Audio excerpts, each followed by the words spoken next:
tal, amigos? Qué alegría este encuentro. En primer lugar, felicidades para nuestro director, Sebastián Ferrín, para estos sus primeros 39 años. Felicidad. Y en un año que ha sido realmente duro para él, para su familia. Así que lo mejor. Gracias a todos los compañeros por estar aquí, por hacer posible este programa de la manera en que les llega a ustedes. Y aprovechar a reflexionar estos pequeños instantes para conversar a partir de estas experiencias que vamos teniendo, que tiene, la verdad, una multiplicación infinita de intereses manifestados por parte de cada vez más personas. Es decir, ¿qué somos? ¿Qué hacemos? ¿Qué viaje estamos teniendo? ¿Qué hacemos en esta vida? ¿Cómo estamos utilizando nuestro tiempo? ¿Dónde están nuestros sueños y nuestras realidades? Hay quienes hablan de estar viviendo en este mundo tan materialista una especie de hipnosis colectiva, donde codificamos que tenemos que ver determinada información, que tenemos que ver y vestir de determinada manera, que tenemos que lucir de tal forma, etcétera, etcétera. Y nos vamos alejando cada vez más de quienes somos, de quienes fuimos siempre y de ese niño interior que muchas veces nos grita desde adentro y solamente nosotros lo escuchamos y a veces se trasunta hacia afuera cuando el grito es desesperado, que lo atendamos. Ese niño interior con el cual podemos medir cómo estamos en cuanto a paz en este momento. ¿Cómo está la paz para nosotros? ¿Somos amorosos? ¿No somos amorosos con quienes nos rodean? ¿Valoramos lo que tenemos? ¿No valoramos lo que tenemos? ¿Pensamos en lo que nos falta o pensamos en lo que tenemos? Toda esta historia de reflexión es cada vez más frecuente, más dinámica. Parece que cuanto más materialista es la realidad, más espirituales parece que volvemos muchos a sentir la necesidad de ser. Vamos a hablar hoy de energía, de esto que nos mueve, de esta situación de estar aquí presentes, ustedes allí, todos los movimientos que hicimos para lograrlo, para lograr este programa, para lograr esta comunicación. Y energía viene de una palabra que en griego, la primera parte significa energes, que tiene un simbolismo, una significación que significa actuar. Y ergon, la segunda parte de la palabra energía, que significa trabajo. Así que energía es todo movimiento que transforma, es todo movimiento, actuación, actividad que deja un cambio, que instaura o instala un cambio. De esto vamos a hablar y así quiero presentarles a nuestra invitada de hoy.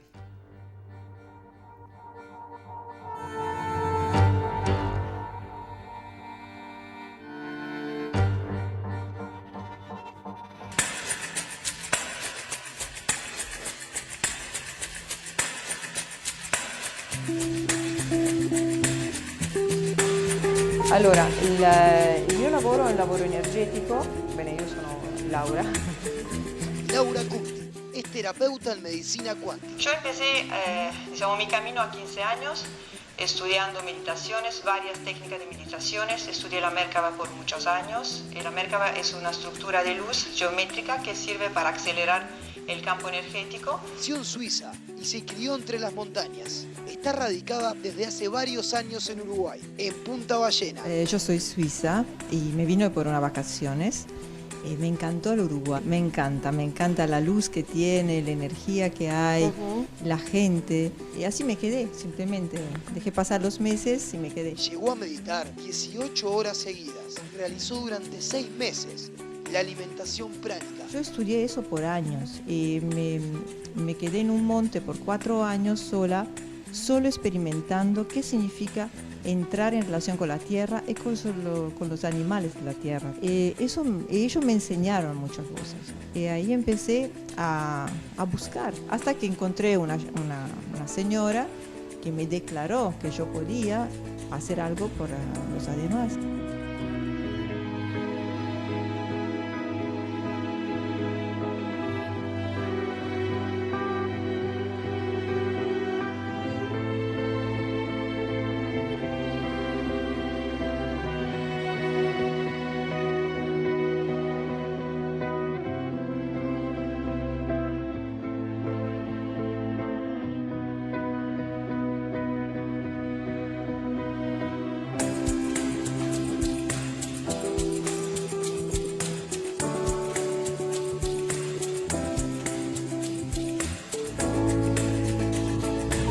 il mio lavoro energetico comincia sempre con una prova del campo. Mi sistema es un sistema donde modifico la frecuencia del campo energético de la persona sin tocar la persona. Porque el cuerpo humano está hecho de la mayoría del elemento del agua. Entonces el consejo que doy siempre yo es tomar mucha agua.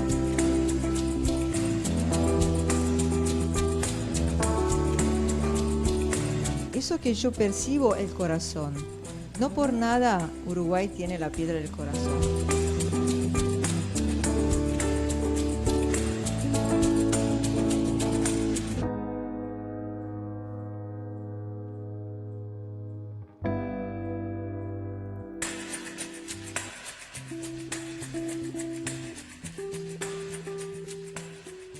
Bienvenida, Laura.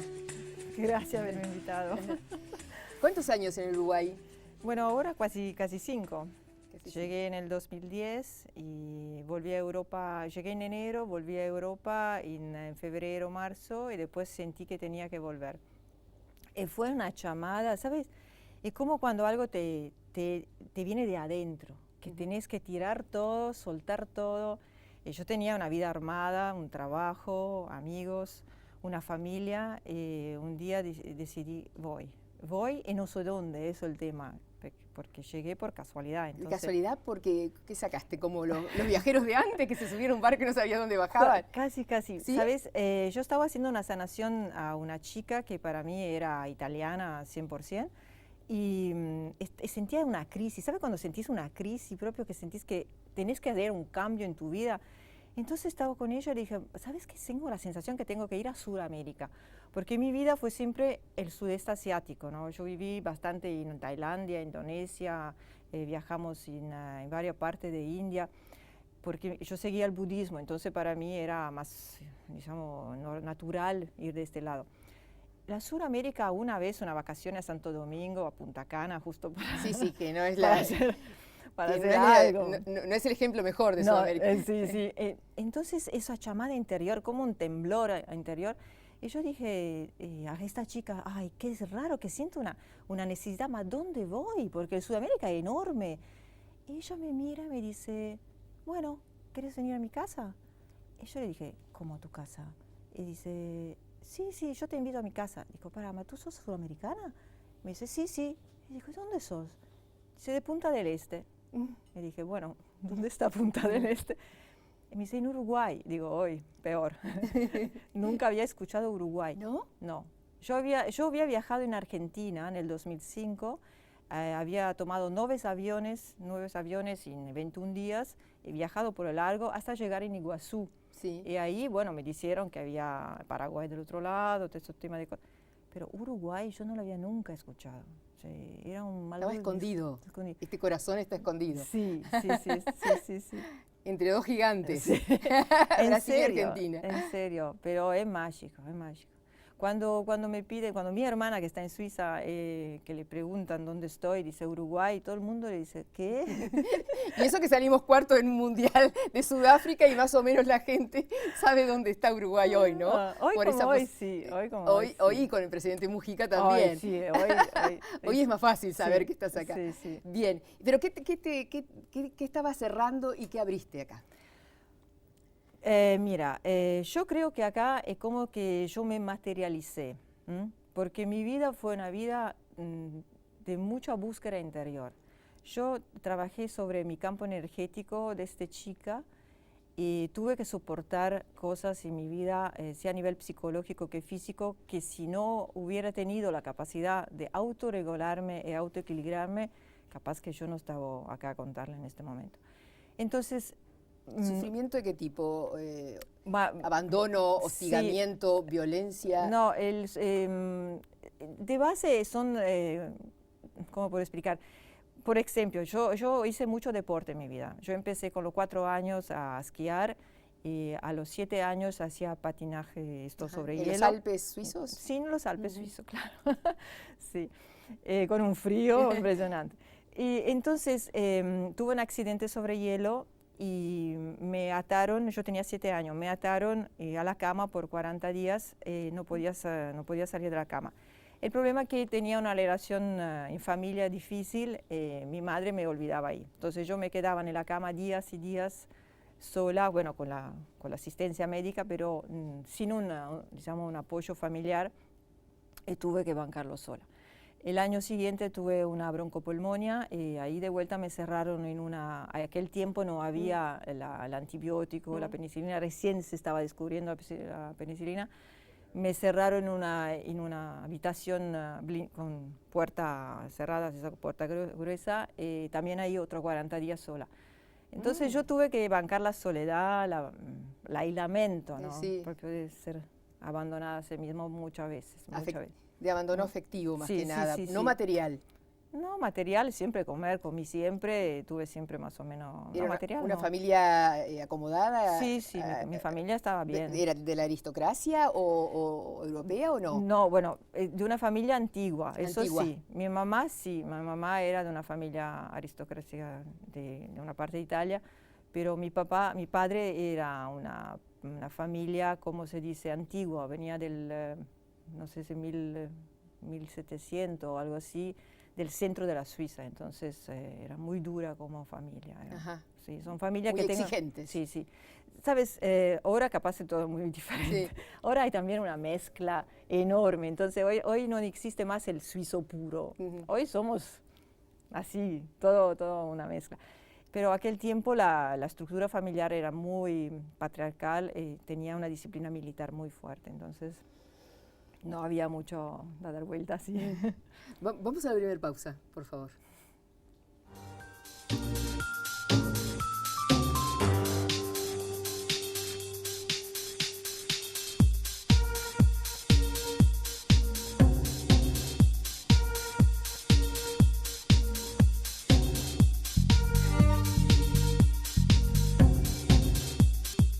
Yo quería también... Entonces, estamos hablando de la Suiza que conozco yo muy poco, pero en la cual te criaste y bueno, y tuviste esas experiencias que te fueron entrenando para ser quien sos hoy, porque experiencias fuertes. Tú me decías que también habías trabajado con militares, con generales Bueno, del ejército. Claro, porque el tema que en Suiza la gente que tiene alto grado, digamos civil, como director de bancos o director de grandes haciendas, son todos militares.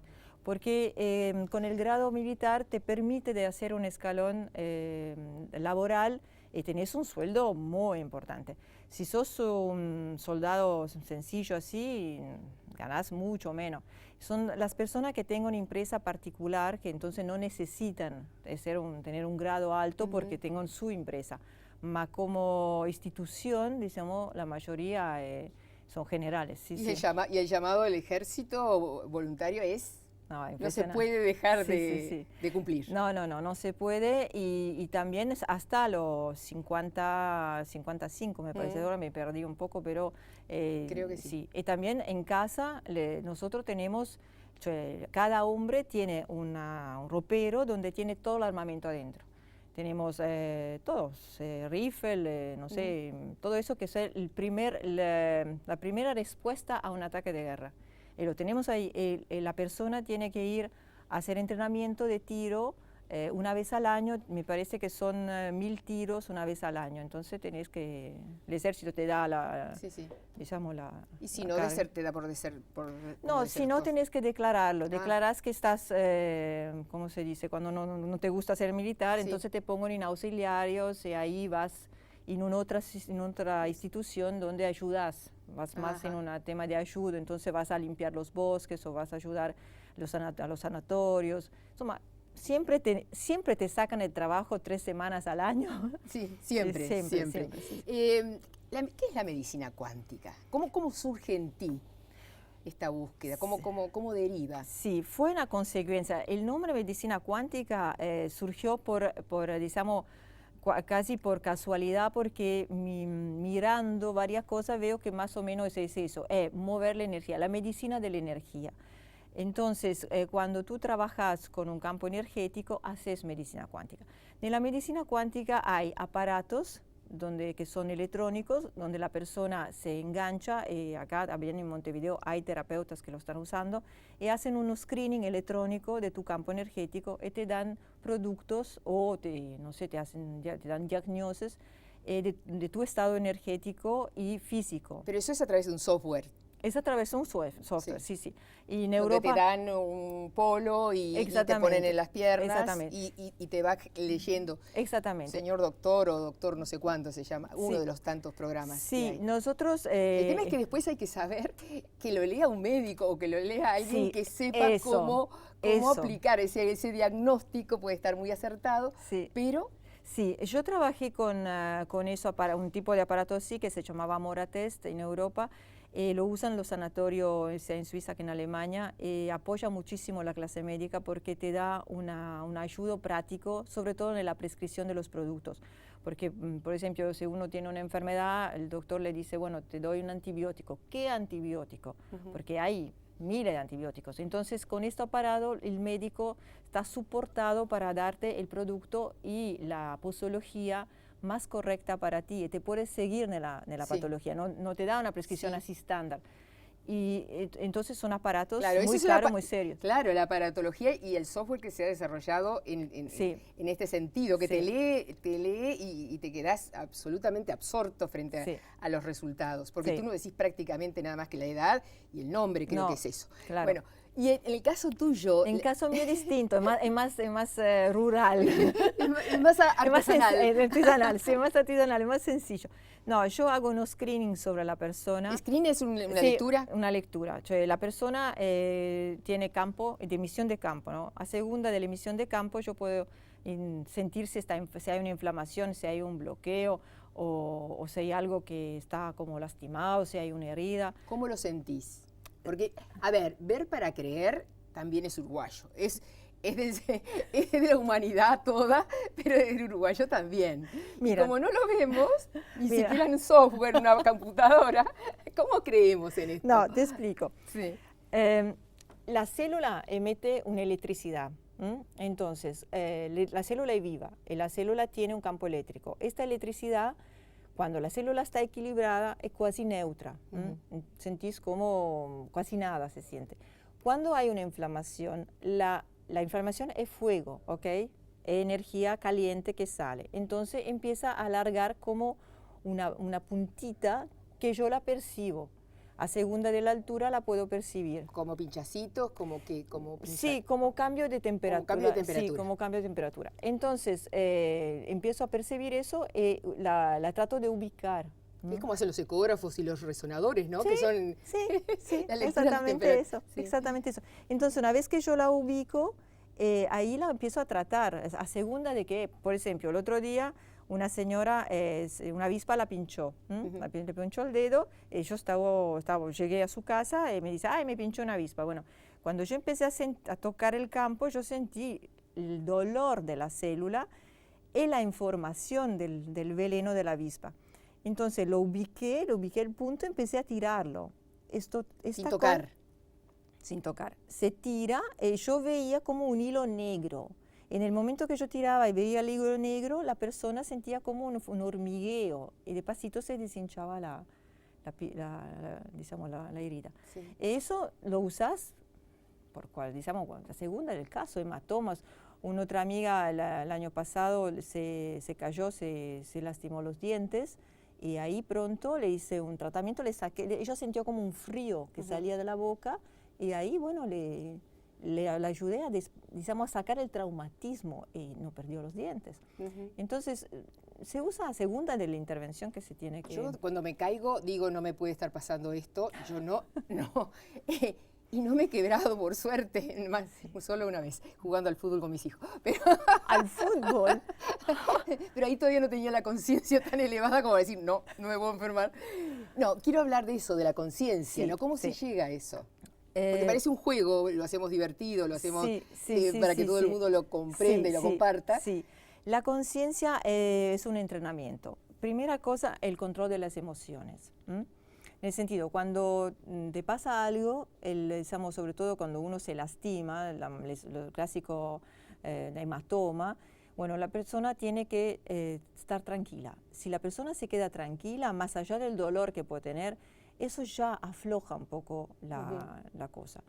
Y luego uno lo puede hacer a sí mismo, simplemente trata de ubicarse, es la emoción que hace todo, ¿entendés? Entonces más o menos el control de la emoción. El control de la emoción. Y ahí, fabuloso que estábamos hablando el programa pasado, que salió el viernes, que hicimos en el Complejo Celeste con el director técnico del Combinado Uruguayo, de la Selección de Fútbol de Uruguay, que se llama maestro Washington Tavares, y él hablaba de la neurociencia, que es lo que está leyendo ahora, y hablábamos de la plasticidad del cerebro, y cómo hay funciones que el cerebro deja de realizar cuando uno no realiza esas actividades. Y hay otros lugares del cerebro que se activan. Eso es maravilloso. Sí, eso hace parte siempre de la conciencia.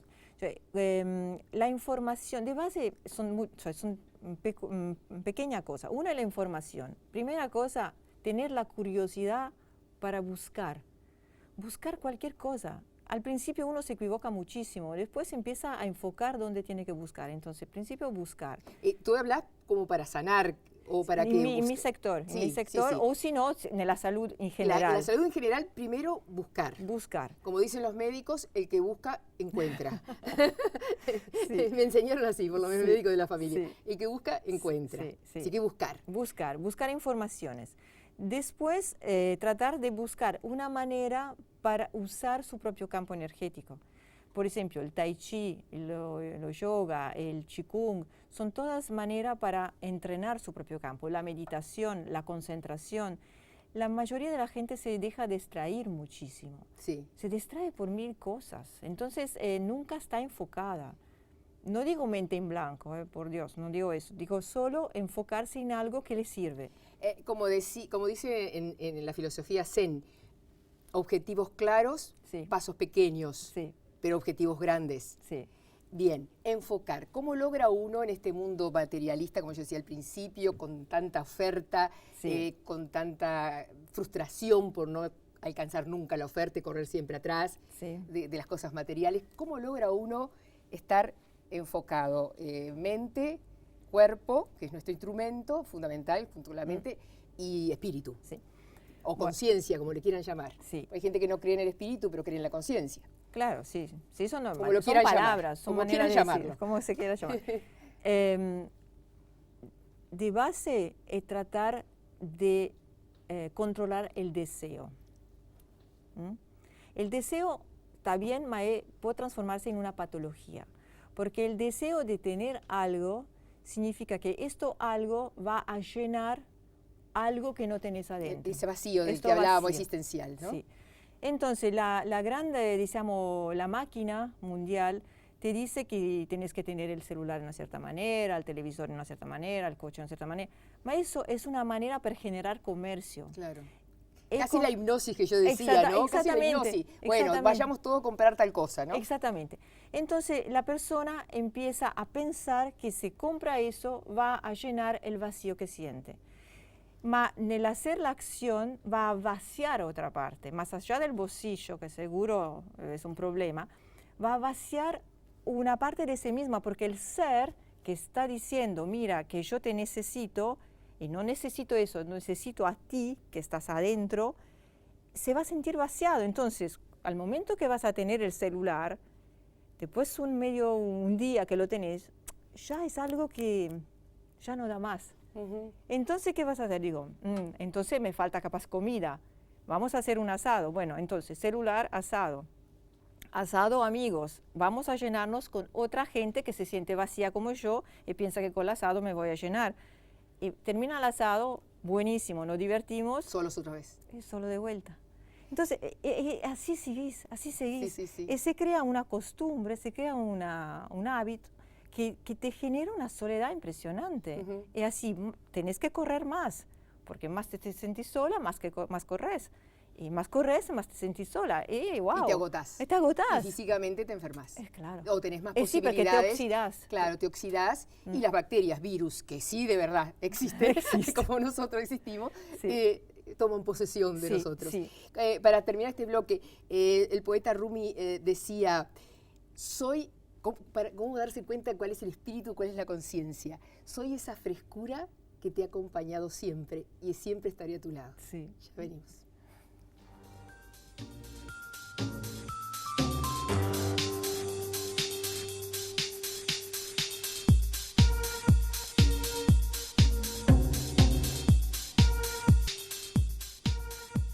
Gente, en el mes de mamá aprovechen las recargas mixtas en la mejor red Vera LTE.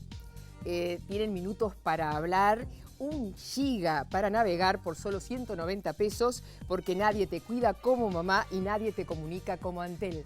Antel, avanzamos juntos.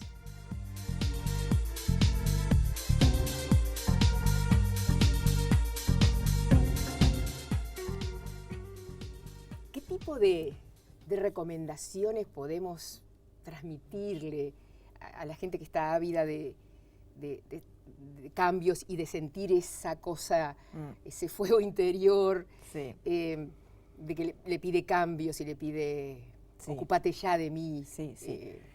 Mira, la gente tiene que darse cuenta que estamos abajo una inducción muy fuerte de, decimos, el cambio vibracional y también a nivel electromagnético. Los campos electromagnéticos modifican la percepción de las cosas. Entonces yo invito siempre de caminar mucho en la naturaleza, de quedarse en la naturaleza el más largo posible, de tomar mucha agua, porque el agua es la única, digamos, manera de depurarnos y de bajar este fuego, y de tratar de dedicarse un pequeño espacio. Mira, cuando empecé, que tenía 20 años, así, a entrar en serio en la meditación, yo me creé como un espacito para meditar adentro de mi ropero. No tenía espacio, no tenía la habitación para meditar. Sí. Entonces yo abría mi ropero, ese espacio ahí abajo, me puse mis cositas, y cuando yo empezaba a meditar, yo abría, sacaba todo, prendía mi vela, un poco de incienso, y me ponía ahí con los ojos cerrados 10 minutos, 15 minutos. Es una manera para hacer un punto y aparte. Porque si no, tú entras en casa así, corriendo, vas a la cocina, empezás a cocinar, a rayar, aprendes pronto la televisión, claro, o si no la televisión otra cosa. Sí. Entrando los niños que van para una cosa o la otra. Tu marido que llega con la novedad no sé qué, capaz que tenés una cosa así de apagar. Y después al final te acostás y te desmayás. O si no, si tenés suerte no dormís porque estás así, entonces no dormís más. ¿Meditar qué es? Meditar es hacer un enfoque sobre algo. Por ejemplo, hay un sistema de hacer enfoque sobre palabras, que sea amor, que sea luz, que sea perdón. Entonces te escribís la palabra, te la pones adelante, pones una vela y con los ojos enfocás la palabra. Yo digo, al principio ponete un relojito, un timer, después 3 minutos se termina. No hay que pensar que uno tiene que meditar horas, porque meditar horas significa entrenarse. Claro. De la corrida no podés meditar. Es verdad que, por ejemplo, cuando estás en el ómnibus, que mucha gente está mucho tiempo en el ómnibus, es un momento de meditación. Si todo el mundo que está en el ómnibus, en lugar de escuchar músicas que son terribles, o chusmear entre ellos, o qué sé yo, cual que sea, cerrar los ojos, quedarse en un silencio, eso ayudaría a todo el ómnibus. Imaginarse una luz que entra y sale por manos y pies, imaginarse la palabra amor, darse eso y tomar conciencia que cada uno puede cambiar la realidad. No necesitamos muchas cosas, no necesitamos hacer grandes cosas o ir arriba a la montaña, no. También en una situación de una ciudad se puede hacer algo, pero hay que hacerlo todos juntos, porque el grupo va a cambiar la energía de la ciudad. ¿Por qué Montevideo no para vivir, para ti, y Punta del Este sí? Mamá, pregúntalo a todos aquellos que vengan el fin de semana. Bueno, para mí fue duro. Primera cosa, yo nunca viví en una ciudad. Entonces, tomamos eso como principio, como base. Y esto que es una ciudad a escala humana, Montevideo, ¿no? Porque es chica. Sí, escala humana, pero tiene un algo de fondo que no sé qué, no supe decir, no supe percibir qué era. Yo digo... ¿Que le pertenece a la ciudad, a la gente, al subsuelo? Yo creo que es una mezcla. Es una mezcla. La mezcla del agua con la tierra. Sí, yo creo que es una mezcla. No, más que el agua con la tierra, que está pienso bueno. que hace 50 años estaba perfecta. Pero son las antenas. Si miras 18 de julio, tiene casi, no sé, cada 4 edificios hay una antena. Esta antena emite un campo que descargan en la estructura y justo porque tenemos agua muy cercana, empieza a mandar como una frecuencia, como una, no sé, como una electricidad de fondo que va por todo el piso y más todos los cables eléctricos que tenemos. Eso genera como un microondas, es como estar adentro en un microondas. Bueno, yo lo sentí así. Sí. Hay gente que vive, está bárbara. Yo también, porque yo estaba en un lugar... estaba en el centro, yo no estaba en Pocito, no estaba en Carrasco. Claro. Entonces, bueno. Pero qué interesante, porque el otro día en la embajada italiana, la embajadora hizo una presentación sobre la incidencia en Montevideo del cáncer de mama. No quiero con esto que la gente se psicotice, pero claro, pero había mayor incidencia en Ciudad Vieja y en la Rambla, mayor número de casos. Y ahí como que no me funciona, bueno, lo electromagnético puede ser que termine en el mar. No, es que hace campo. Hace campo. Hace campo. ¿Cómo puedo explicar? Cuando tú tienes una electricidad sobre el agua, te tomas corriente eléctrica, ¿no? Tú te electrocutas si el agua se pone en contacto con el campo eléctrico. Entonces, esa energía, claro, te manda como es como una solicitud a tus células crónica. Ah, no, como que está tomando energía todo el tiempo de las células. Claro. Y sin que nos demos cuenta. Pero lo mismo pasa con estos campos, con los campos energéticos de las computadoras, de los celulares. Absolutamente. O sea, no mirar televisión de noche o internet, qué difícil eso, ¿no? Es difícil. Yo aconsejo por lo menos que el último programa sea 1 hora antes de acostarse.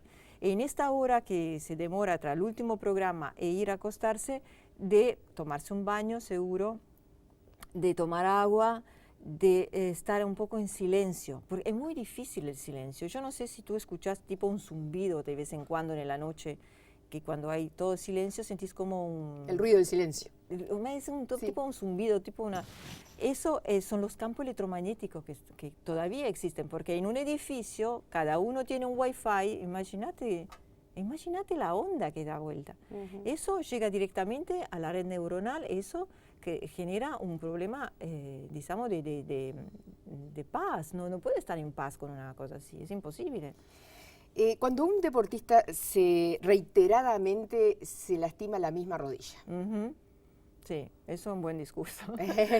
Yo descubrí una cosa. ¿Qué está pasando? Sí, que la célula tiene memoria. En el sentido que, bueno, que eso ya mucha gente dirá, bueno, ya lo sabíamos, gracias, sí, es verdad, se sabía. La célula tiene memoria, pero cuando se reproduce sigue la memoria. Entonces, hay que ver por qué el deportista se lastimó la primera vez. Hay un porqué. De ahí se puede deprogramar la parte. La parte tiene que estar como reprogramada, anular la primera vez. La primera memoria, la podríamos decir. La primera memoria, sí, y de ahí después empieza a regenerarse de nuevo. Entonces, desprogramar la causa del primer golpe. Sí. Sí. Luego, consecuentemente, volverlo crónico y golpearse el mismo pie o la misma rodilla, lo que fuera, eso ya es como la cronificación. Sí, es porque la célula sigue reproduciéndose con la misma memoria. O sea, que está más débil esa pierna de cualquier manera, más que débil, o busca el accidente. Busca en el sentido que... No conscientemente. No conscientemente, porque ¿qué pasa? No cambiando la información de base, no se toma conciencia del porqué. Hacemos una cosa muy banal. Imaginamos que el futbolista, una semana antes de lastimarse, tuvo una gran discusión con el entrenador. Una gran discusión. Entonces salió un poco así, un poco mal, y dice, bueno, trató de bancar todo, trató de aguantar todo, se lastima. Bueno, no se recuerda que por qué se lastima, bueno, no se va a recordar que por qué tuvo la discusión, no lo asocia. Claro. Lo deja ahí. Después un año ¿qué pasa? Encuentra, qué sé yo, el profesor de clase de su hijo que tiene una discusión con el profesor. Por la rodilla es la misma cosa. Entonces entra en el campo y después unos días se lastima de vuelta. De vuelta no lo asocia que fue por una discusión. Y así siguiendo, cada vez que va a tener muy cercana la primera situación a nivel emocional, el cuerpo reacciona, lo va a reponer en la condición de descargar en esta parte, porque claro, ahí tiene la información. Yo sé que esto no lo... Creo que lo van a entender todos, pero como a mí me costó, digo que capaz que no lo van a entender todos. ¿Tú qué haces con esa información, con eso que percibís, con esas vibraciones, Bueno. con esa temperatura diferente? ¿Cómo haces desaparecer en ese deporte? Para seguir con el deportista, ¿no? Sí. ¿Cómo haces para desplazar la cosa. el sufrimiento, el traumatismo primero, ¿no? Porque después hubo una suma. Eso hay que saber que existe nosotros, en física cuántica, acá entramos en un tema complejo. En física cuántica vivimos de probabilidad. En el sentido, cada vez que pones el ojo en una dirección, pones el ojo sobre una probabilidad. No sé si por eso decían los antiguos, cuidado con lo que pienses. Exactamente. Porque probablemente eso se cumpla. Exactamente. Sí. Entonces, ¿qué pasa?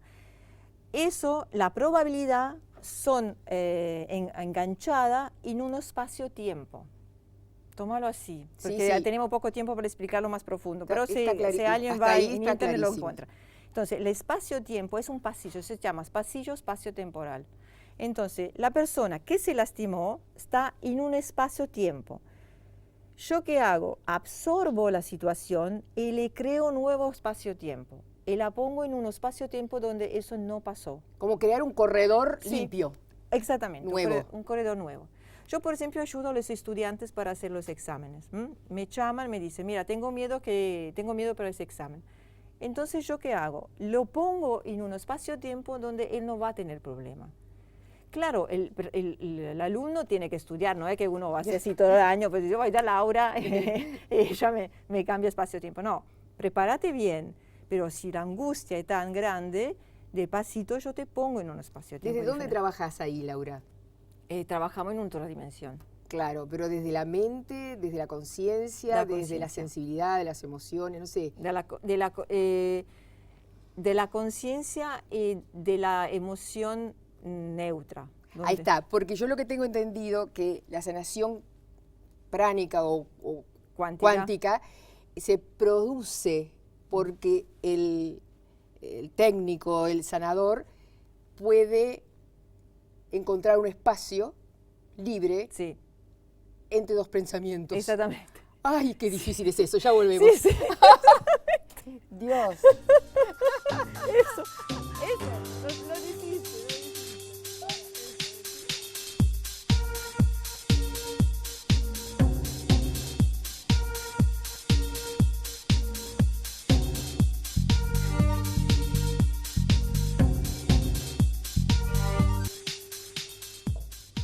Hay un viejo dicho que dice, somos lo que comemos y también somos lo que pensamos. Sí, absolutamente. Bueno, ¿qué relación hay entre la comida y el pensamiento? Total. No por nada, cuando alguien está en un camino espiritual, la primera cosa que hace cambia la comida, cambia la manera la costumbre de comer. Yo experimenté un poco todo porque, bueno, yo venía de un problema gástrico fuerte porque estaba intolerante a la lactosa y mi madre me daba huevo y lácteo y yo estaba siempre enferma. Entonces me entrené mucho a tratar de comer cosas que me hacen bien, si no, no como. Hasta que encontré esta Jasmine que me hizo probar qué significa superar el problema de comer. Y la cosa, en verdad, la gente tiene que darse cuenta, no necesitamos de comer. La comida hace parte de un juego antiguo que nos dieron, mal hombre antiguo no comía. La capacidad, la concentración te permite de superar este tema, pero no se llama ayuno. Nunca decir que estás ayunando porque el ayuno es una violencia para el cuerpo, pero sí comes energía, entonces te enfocas sobre una manzana, la mayoría de veces son vegetales, y haces la asimilación pránica de la comida misma. Eso te entrena a desprenderte del miedo de morir de hambre, porque te lo dan de chica, te dicen, come, si no te vas a morir, te lo pongo como un mandado. Y toda la vida uno sigue atrás de la comida, trabaja para comer. Porque, claro, porque la comida es sinónimo de vida. De vida. Antimuerte, para no pensar en la muerte, comemos. Y después están las patologías asociadas a la comida, como anorexia y bulimia, que tienen también una gran cosa. Sí. Pero también mucho miedo a la muerte. Sí. Eso es un conflicto patológico que no tiene nada que ver. Claro.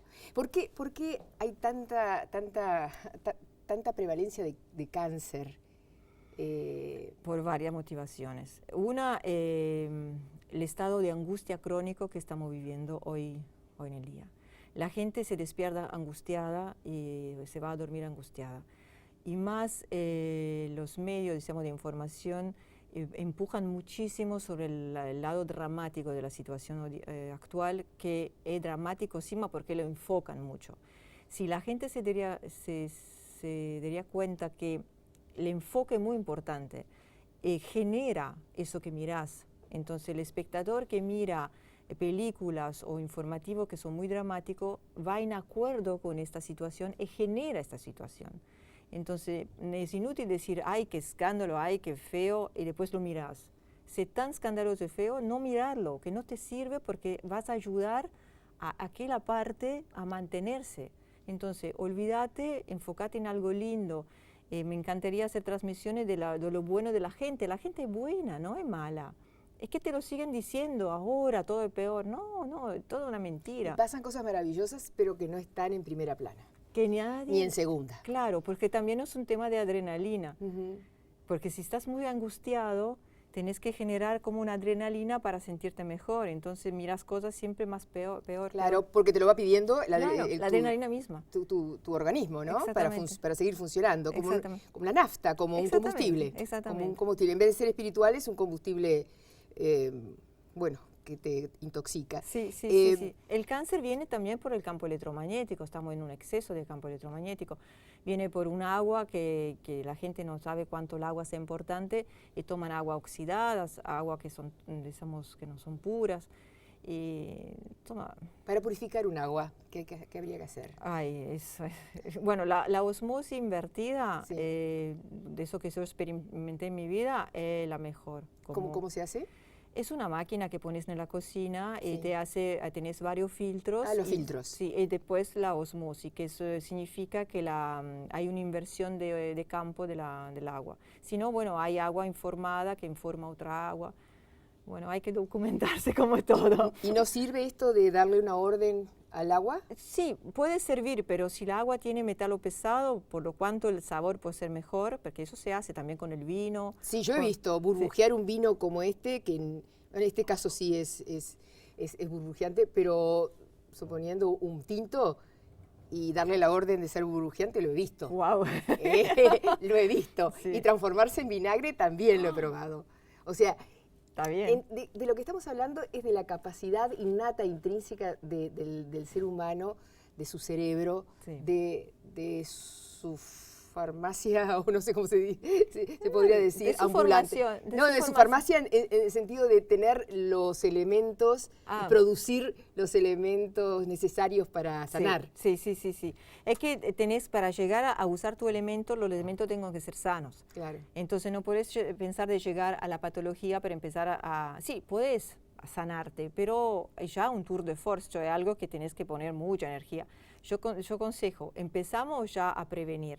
Que la medicina preventiva existe, está usada en mucha parte del mundo, entonces empezamos con eso. Si prevenís, bueno, tenés que curar, entonces ya tomas conciencia. ¿Cómo hacer para esto que es un don, que hay que entrenarlo, o que es una capacidad intrínseca del ser humano, que la tenemos, que hay que entrenarla, que se da con este avance y esta confirmación desde afuera, desde la ciencia, de que existe la física cuántica y que hay como tiempos paralelos y espacios paralelos, tiempos paralelos. Bien, una vez obtenida esa información, ¿cómo hacemos? Bueno, hay que entrenar todo eso en el propio cuerpo. Entonces una cosa es saberlo, y una cosa es saberlo y pasarlo por el cuerpo para poderlo actuar. Entonces, como decir, digerir la información es llegar a materializar la información, a usar la información, como tienes una receta de cocina con los varios componentes y después tienes que saber cómo ponerlo junto para hacer la torta, la misma cosa. Las varios componentes te sirven, tipo el taoísmo, la medicina china, la física cuántica, también la medicina holopática, digamos, todo eso que es el cuerpo humano, y de ahí juntas todo y lo aplicas. Eso es un entrenamiento. Claro. Todo. Esto del regresar a distintas etapas de tu misma vida, ¿es también algo que haces? Sí, sí, yo lo... ¿Cuándo es necesario? Depende mucho. Yo lo uso solo en algunos casos. Cuando hay traumatismos inconscientes o cuando yo veo que hay algo que hay que ir a ver, llevo a la persona en otro espacio-tiempo para que vea un poco... Cuando hablamos de traumatismo, ¿hablamos de traumatismos espirituales, psicológicos? Sí, pero esos son más difíciles. Ir a buscar un traumatismo psicológico, la persona tiene que entregarse muchísimo, porque el inconsciente no te lo permite. Pasar la barrera no es fácil. Yo hablo también de traumatismos físicos. Tal vez la persona hoy tiene problemas por algo que pasó hace 20 años, entonces hay que ir a buscar. La mayoría me dice, no, a mí nunca me pasó nada, no, eso no, y después viene que salen después la cosa. Pero sí, se hace en algunos casos, se hace. La posibilidad de transmitir estos conocimientos, ¿cómo hace? Porque tú te entrenaste toda una vida consciente, inconscientemente al principio, inconscientemente al principio, y conscientemente después, la sí, búsqueda esta de bucear espiritualmente, y después la vocación de sanar. Sí, claro, hay que tener el placer. Más que el placer, que yo no, cuando sano para mí es algo como si no fuera yo. No soy yo que estoy sanando, es una fuerza que me lleva a ti y yo doy el máximo para que tú te sientas mejor, que cuando saliste de mi consultorio para mí ya se terminó. Yo ni me recuerdo la cara de la persona que entró. Entonces es como si yo no estoy yo en el momento que estoy haciendo el trabajo. Pero a mí me gustaría transmitirlo a toda la gente que quiera, digamos, empezar con eso, con humildad, en el sentido, sea yo hacia ellos y ellos hacia mí, porque hay mucha gente que viene con mucha expectativa rápida. Y algunas cosas son fáciles porque son solo de memorizar, pero otras son entrenamientos. Entonces, como todos los entrenamientos, como uno empieza a jugar a tenis, no es que mañana ya vas a Wimbledon, entonces trata de... Claro, que a mí me parece muy difícil eso de encontrar un espacio-tiempo vacío entre dos pensamientos. En mi caso es muy difícil, debe ser difícil. No, yo sé que hay un lugar, pero yo te enseño cómo hacerlo. Hay un punto exacto del cerebro donde hay que ubicarse. Hay que ubicarse. Sí. Claro, es fuerza de voluntad. Hablamos también de eso, que mucha fuerza de voluntad. Entonces no es algo natural porque no te entrenaron de chico así. Porque cuando el niño nace, el niño está en un vacío de pensamiento, mas luego lo siguen distrayendo. Porque lo pongan adelante de una pantalla, porque cuando él está ahí tranquilito lo van y le dan una hola, así lo miran y lo sacan de su momento de silencio. Sí, nos preocupa bastante el silencio, ya los adultos. Los niños casi no lo pueden soportar en algunos momentos, ¿no? No, los niños soportarían. Lo soportarían, pero la ansiedad del adulto se transmite de tal forma al niño. Si tenemos en cuenta además que los niños comparten, no sé si estás de acuerdo y compartís esto, comparten por lo menos desde el yoga Kundalini y demás, comparten la energía de la madre hasta los 8 años por lo menos, y, aunque estén separados, ¿verdad? Entonces también es importante la actitud de la madre. ¿Qué consejo a los padres y a los maestros en estos momentos donde se quiere cambiar la educación, de obtener mejores resultados? Mira, los niños de hoy no son los niños de hace 20 años. Los niños de hoy tienen una información en el alma que ¿cómo se viene? Viene del universo. Entonces tengo que darse cuenta que no tengo adelante un bebé o un niño, mas tengo adelante una conciencia. Yo hablé, a mí me mandaron un niño que no estaba tranquilo a la escuela, que se quejaban. Bueno, yo le hablé 1 hora, así como hablo, así, adelante a un vaso de agua, le hablé a la conciencia. No dije nada de especial, no, en serio, simplemente hablé a la conciencia. El niño me entendió, porque los niños entienden si hablas a la conciencia. El niño hoy no tolera el dogma, no tolera la vieja conciencia. Quiera conciencia, no quiera conciencia. Entonces los maestros tendrían que tratar de entender la diferencia entre conciencia y conciencia. ¿Estás diciendo conciencia y conciencia o inconsciencia y conciencia? No, conciencia. ¿Conocimiento? Conocimiento. Conocimiento y conciencia. Conocimiento y conciencia. Una cosa son acumular conocimientos sí. y otra es hablarle a la conciencia. Exactamente. Y para hablarle a la conciencia simplemente hay que hablarle. Hay que hablar, hay que saber qué es la conciencia. Primero Entonces, creer. Hay que sentirse. Bueno, pero si cerramos los ojos y eso que está ahí... Bueno, sí, sos tú. Eso soy yo. Sos tú como conciencia. Pero no es tu conciencia, obvio. Pero Jung hablaba de la conciencia colectiva. Bueno, eso ya estamos en otra cosa. Bueno, el asunto es...